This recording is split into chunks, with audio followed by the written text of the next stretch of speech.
You wanted the best. You've got the best podcast. The hottest podcast in the world. The Chris Voss Show, the preeminent podcast with guests so smart you may experience serious brain bleed. Get ready. Strap yourself in. Keep your hands, arms, and legs inside the vehicle at all times, because you're about to go on a monster education roller coaster with your brain. Now, here's your host, Chris Voss.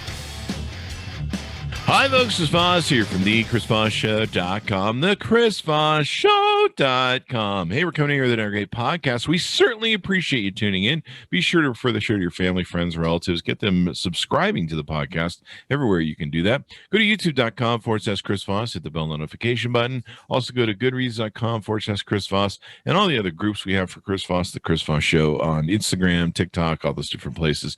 Check those out as well. Today, we have another amazing author on the show. His name is Lucas Bessire. He is the author of the new book that just came out May 18th, 2021, Running Out in Search of Water on the High Plains. So we're going to be talking about some interesting stuff here about what's going on with our world and environment. And this episode is brought to you by our sponsor, ifi-audio.com, and their micro iDSD signature. It's a top-of-the-range desktop transportable DAC and headphone app that will supercharge your headphones. It has 2 brown burr DAC chips in it and will decode high-res audio and MQA files. We're using it in the studio right now. I've loved my experience with it so far. It just makes everything sound so much more richer and better and takes things to the next level.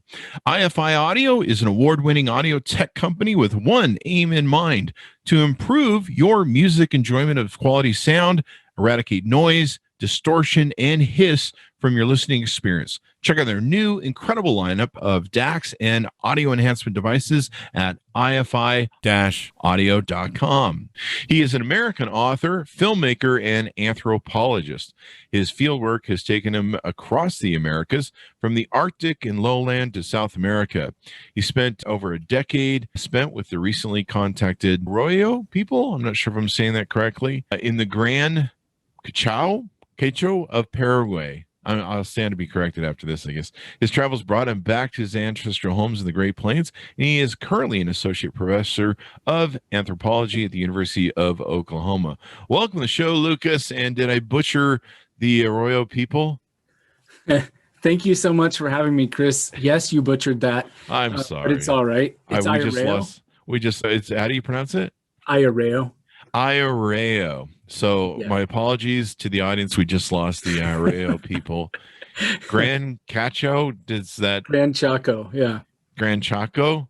Now yeah. I'm hungry. Chaco Taco is a Taco Bell now or whatever. I don't know. But my apologies to our Paraguay audience that clearly has abandoned the show at this point. We'll try and get it right next time. But this is how we learn. So Lucas, welcome to the show. Congratulations on the new book. Give us your plugs so people can find you on the interwebs.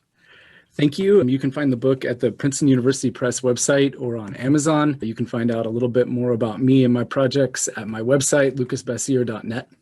Mm-hmm. Mm-hmm. And so you wrote this book. What motivated you to write this book? Is this your first book? This is my second book. And my first book was on my fieldwork with Arroyo people in the Gran Chaco. And I'd spent a long time in South America doing that kind of work. I'm originally from Western Kansas, but I left in my 20s after I finished my undergraduate degree, and I went to Bolivia for a while, and then I was back and forth between New York, where I was getting my PhD, and Paraguay. I was trying to understand during those early trips how environmental destruction in the Chaco was altering the lives of a recently contacted native group.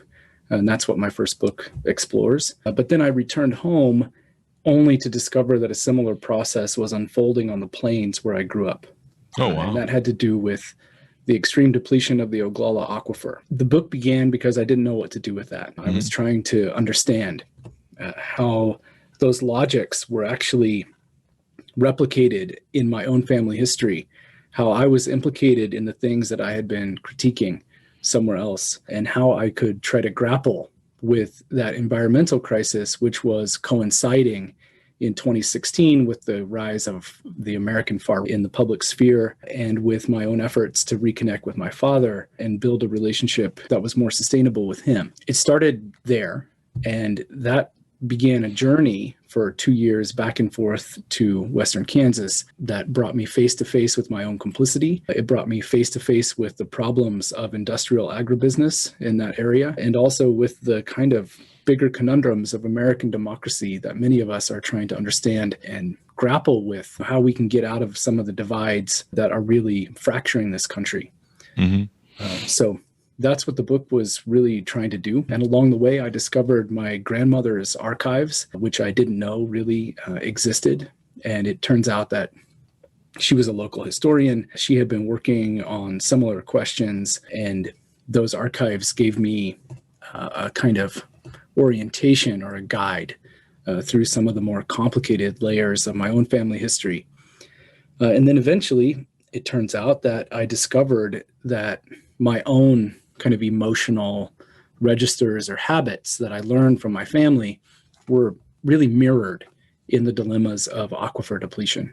Oh, wow. So the book is trying to map that out and trying to understand the cultural, social, political forms that drive depletion and ask what we can do about it.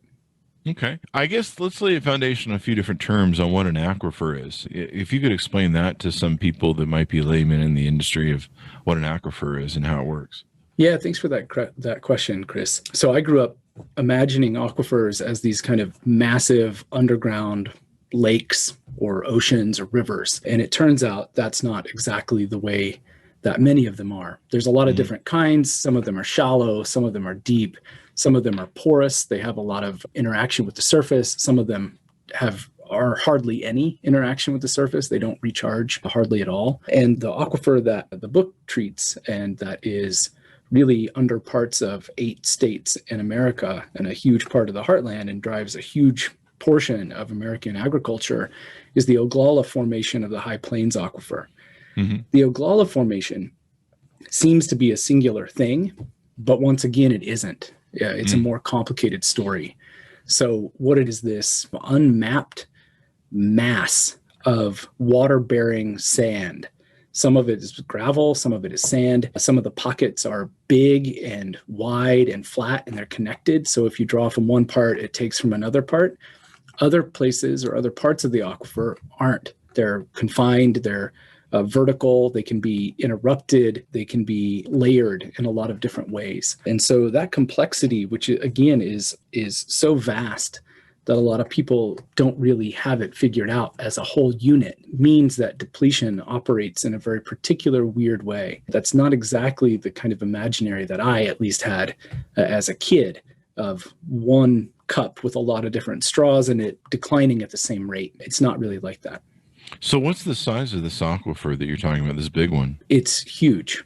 It stretches under parts of 8 states in terms of the actual amount of water that's stored in it. I'm not a hydrologist, I'm an anthropologist, but people have done estimates and you can find that information pretty easily, but it's a huge amount of water. That's interesting. I know I lived in Vegas for about 20 years, and Vegas brings all its water in off of the natural springs or whatever aquifer that's underneath the desert there.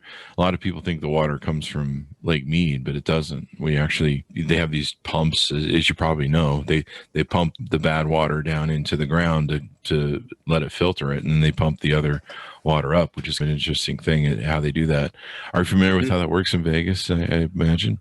I'm not familiar with the Las Vegas case. I know that the Central Valley in California is also an intensive aquifer-based agricultural and social form. And there's other parts around the world where you have aquifers that are similar to the Great Plains Aquifer, the High Plains Aquifer, where they're confined and they're deep and they don't really recharge in a quick or even way. And so what are some of the challenges that you found with what's going on with these aquifers in the plains and water use in America? And the big challenge is that in many parts of the Great Plains, many parts of the places that draw on aquifer water for agricultural profits, but also for the real economic basis of society, taxes, schools, hospitals, those kinds of things, are based on an unsustainable use model, and that's causing a really rapid decline in many parts. There's other parts where it's not true, where people have organized and are doing great work to conserve or at least slow the rate of decline. And then there's other parts or other places where that isn't happening. And that's the part that I'm from.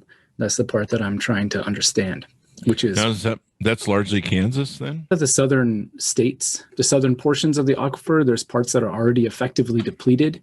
Wow. And people can't use it anymore. And then there's places where there's a little left. And then there's places where there's declines, but they're not super serious. And so the place that I'm from is Southwest Kansas. That has one of the highest rates of aquifer loss in the entire Oglala region. The specific family land that the book radiates out of, the stories come from this particular place.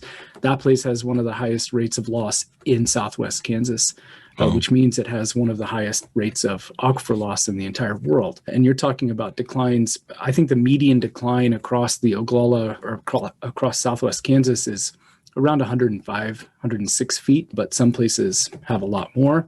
In this particular place, it's around 200 feet. Wow.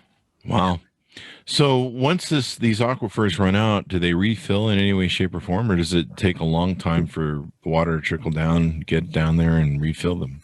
Yeah, so it seems, and again, I'm not an expert, and there's people who know much more about this than I do. But from what I understand, aquifers recharge in one of two ways, either horizontally, that is through subsurface flows that come in from another place, or vertically from the surface down. And again, some aquifers are really shallow and there's a lot of flow in and out, and it's a real dynamic interaction with the surface.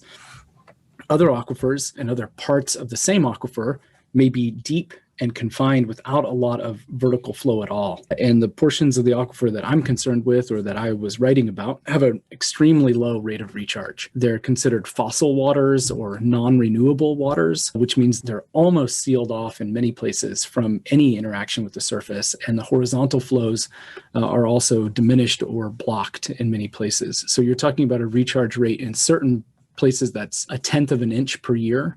Oh, wow. Or maybe 1 inch per year. And then you're talking about declines of 6 feet per year or 8 feet per year. So recharge is really a dynamic question. It's something that's different in every spot, but then there are places in which recharge is basically not happening. And that means to recharge it by natural processes, you're talking about a timeline of way beyond a human lifetime. You're talking hundreds, thousands of years to recharge or replenish. So recharge is not really an answer for the kinds of unsustainable depletion in many parts of the Oglala. So you talk about different things that are causing this, possibly, I'm assuming possibly, industrial agriculture, eroding democratic norms, and the surreal interpretations of a looming disaster. So I imagine there's some politics of this that play in. And then we've seen industrial pig grazing and stuff. Everything in our food these days is industrial scale. And you have to wonder, how much resources are being stripped from different areas for this. Tell us a little bit about that. Yeah, that's exactly right, Chris. And again, every area or every spot of depletion has its own configuration. This particular spot that I'm writing from, almost all of the water, I think it's 99% of the water that's taken out goes to industrial agriculture, either raising irrigation-fed crops or being used in the processing of those crops. Oh, wow. And what's interesting, and many people have pointed this out, all these things that I'm saying, they're not my original research. There's a lot of experts who've filled in all kinds of pieces of these puzzles. But one of the most complicated things or complex things, frustrating things, is that the economics also in many places don't make sense in terms of how they're discussed or in terms of how they're imagined at a local level, where you have big corporations making the profits, exporting the kind of economic benefits elsewhere. And local communities end up struggling to make ends meet, all while continuing to pump or pumping even more than in the past. What do you think of the Nestle thing? If you're familiar with that, I think it's up in Oregon or somewhere in California. Nestle has like these rights where they can basically just drain this whole lake and area and water use, and they can just do whatever they want. It's like carte blanche or something. What do you think of stuff like that, or some of the other industrial stuff that's going on, like you say? I think that the water frontier is a really important one, and I'm really glad that it's garnering national attention. I think that all of these dynamics, you're talking immediately about questions of access, you're talking about questions of equity, you're talking about the limits of property, you're talking about the illusions of profit, individual profit versus collective profit, how profit's defined temporally. Maybe things make sense economically if you define it in one time scale, but if you stretch that out, maybe they don't make sense. And so you have a lot of different pressure points on a democratic system and on an American imaginary of who we are, who belongs where, what it means to grow up and live a good life, that really are shaken up by these kinds of inequities. And I think that surface water there's a lot of activist movements around water rights. There's a lot of people who have done a really great job calling attention to water access as a legal domain. There's a lot of people doing that. There's less attention paid to the human rights associated with aquifers or groundwater, partly because it's less visible. It's easier to not imagine or not really grapple with the amount of water that is being taken out to benefit a very few at the expense of a whole bunch of people. And I think that cuts right back to all of these issues that a lot of people are discussing right now. We're on the forefront of our national imaginary around how are we all complicit? How are we connected, actually? And how are these slogans that are used to divide us being manipulated to keep us from taking responsibility for our own ties to people in other places and our mutual obligations to each other? Is that really what's at fault here? Is the industrialization, billionaires just wanting to do whatever they want and be able to make as much money, just rampant profitability? Is that what some of the real problem is here and what we're seeing? I think the problems are really wide ranging and deep rooted. And I think that there's a lot of different ways in which our logics for making sense out of the contemporary moment, our logics for understanding problems like aquifer depletion are already co-opted, and they prevent an effective solution from being found. So yeah, on one hand, you have this like unchecked industrial profiteering. On the other hand, you have people that can't seem to find common ground with each other in order to build alliances that would be effective and able to really focus on issues of shared concern and shared values, which I think really do exist for many people, even though it's hard often to find that, or it's easy to lose sight of that. Yeah, it definitely is. I think, is it because we just take water for granted? Is that one of the issues that we have where water, it's always there. It's like air. Yeah, it's always there. Is that maybe one of the issues as to why we don't give it more pause? Yeah, I think that there's a whole social system based on free water, which is fine as long as it's unlimited. Cases people used to think that, and these were decent, smart people, but that's what they believed. And in their lifetime, it proved to be true. And now we're facing another kind of a situation. So yeah, when people think that it's unlimited, you can get into problems, because then it lets you not address the more difficult questions of hierarchy, of authority, of truth, of trust, and who gets to benefit and who doesn't. That's really interesting. Would this be happening without the industrialization of our food chain, or would this still be happening with just these aquifers are dying out and not being replenished? Or consumption is just too out of control? One of those. Yeah, it's hard for me to say hypothetically what we all would have done without industrial pressure points or industrial momentum fueling a lot of this. It's very difficult to say. But what I do know is that now, given the situation, there's a real divide between people, farmers, producers, who are interested in conserving water for future generations, and farmers or producers who feel like they would conserve if they had a choice, but they feel compelled to not be able to conserve by terms of bank financing, by the terms of the infrastructure that they've put in, by the investments, by who controls the land, by debt, those kinds of things. And then there's also a group of people who have really internalized those kinds of industrial logics of extermination. And those are the debates which mirror the debates in this country. And I think that if you really get down to brass tacks, it's about people who are committed to having a sustainable future for future generations in those places versus people who think that the task, the way you become a good person, the way you meet your dreams is to completely extract everything that's available and move on to some other place. And unfortunately, you can't keep moving on, you know? How soon, is there any projections on how soon this body of water that you've talked about in the central U.S. would, at its current pace, would become empty? Once again, it's a really good question, and it's a question of a lot of debate. And you have different sides throwing out different projections based on whatever agenda they're wanting to push. But basically, the reason why depletion can continue is because these are such idiosyncratic systems, or that in every place, the characteristics are so distinct that, again, a lot of places are already, they've run out. But there's other places where maybe they can go for 10 more years. Then there's other places, maybe they can keep going for 30 years. And it's not even. So there's a patchiness that has nothing to do with how the land looks. It has nothing to do with the quality of the soil or who got there first. It's a kind of subterranean variability that isn't taken into account when we're talking about equity, when we're talking about access, when we're talking about responsibility or accountability.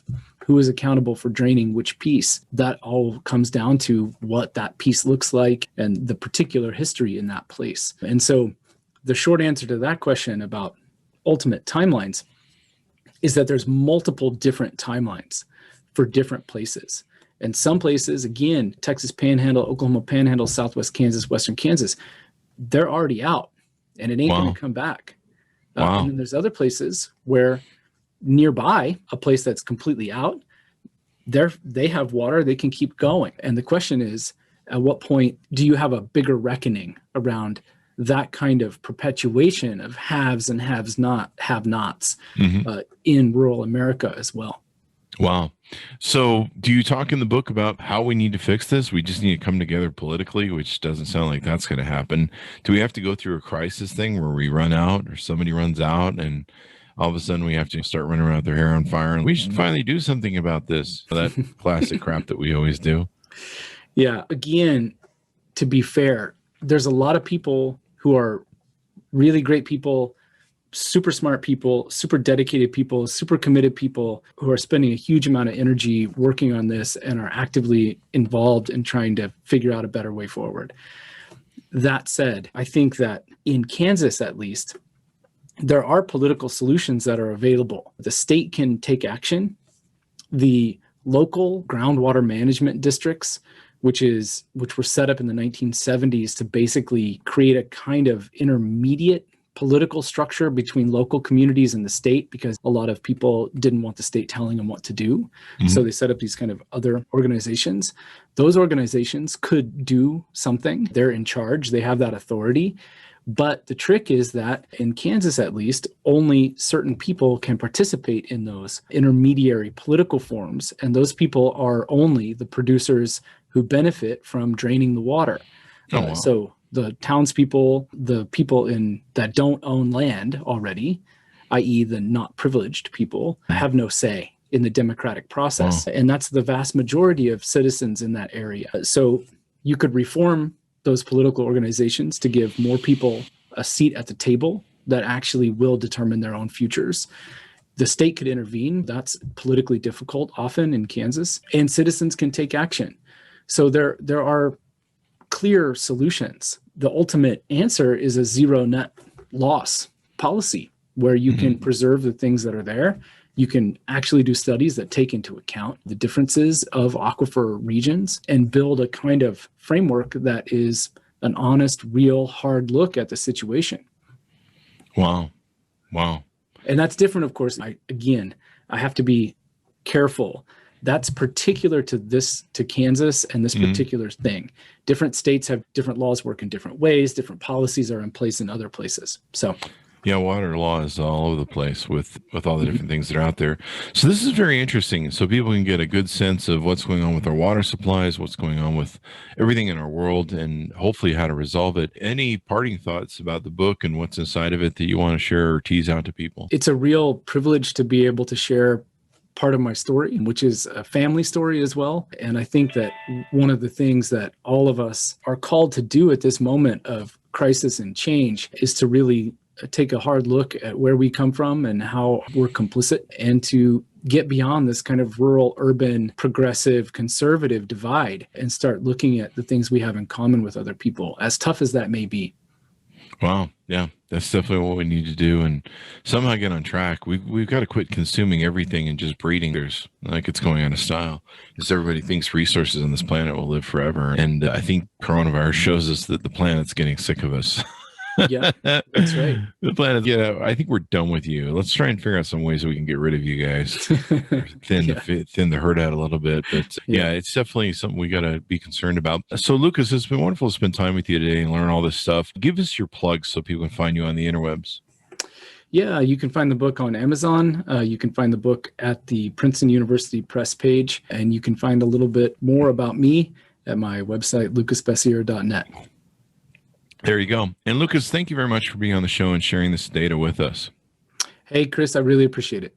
We really appreciate it too. Congratulations on the new book. It's Running Out in Search of Water on the High Plains by Lucas Bessire. Be sure to check it out. Order up at your local booksellers where you can get the latest copy. Be the first one in your book club to take and read it. You can go to youtube.com/Chris Voss to see the video version of this. You can also go to goodreads.com/Chris Voss. All of our groups on Facebook, LinkedIn, Twitter. Find them all those places, Instagram. And thanks, Amadas, for tuning in. We'll see you guys next time.